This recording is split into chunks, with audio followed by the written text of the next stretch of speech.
Good afternoon from Honda's R&D headquarters at Motegi, Japan. We are here to take a quick look at the all-new BRV SUV.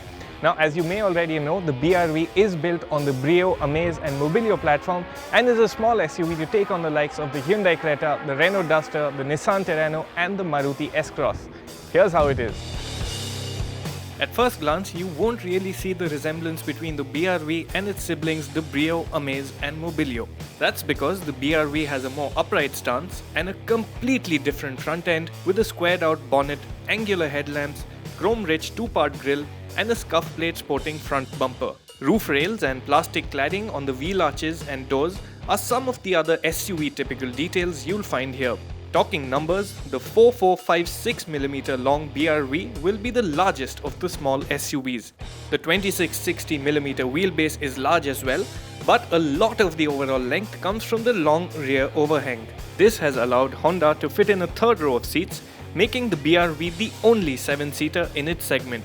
On the flip side, the extended rear does give the BRV a somewhat MPV-like look, with the rear doors seemingly lifted straight from the Mobilio.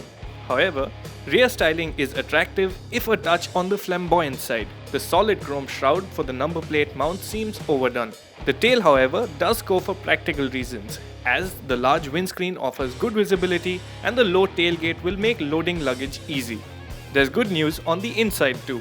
The BRV doesn't feature the plain and Spartan dash you'd find on the Brio, Amaze and Mobilio. Rather, the dash comes from the Honda Jazz, and this gives the cabin a more premium look. This prototype's dash also boasted a better finish, though it's still not quite at Hyundai Creta levels.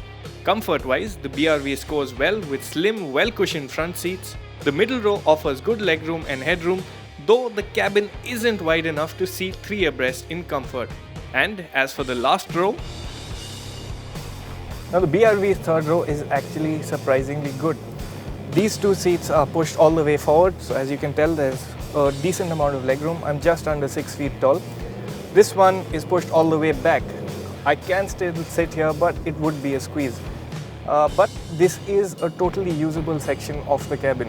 What's also nice again are the large windows, so you don't get that feeling of being hemmed in as you do in other 7-seaters.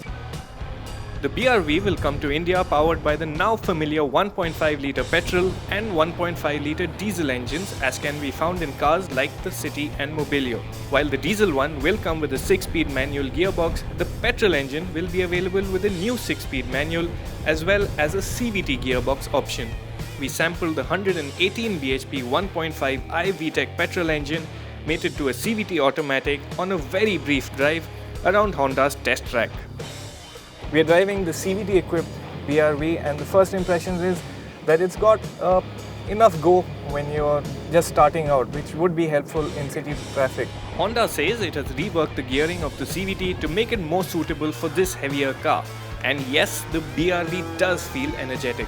Now we're not driving too fast, we're driving under fairly restricted conditions, so I can't tell you how overall performance is. But the engine seems smooth, the steering also feels quite nice and direct. But you can tell that this is a fairly large car.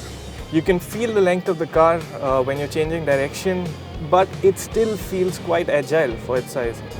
The suspension and chassis have also been stiffened, and the direct steering system has little slack or play. What also gives confidence are the bigger brakes. So that's what it is to drive the BRV. Now again, this has been a very limited run and we'll just have to wait and see how it feels like on Indian roads. The BRV will go on sale in early 2016 and there's the promise of competitive pricing.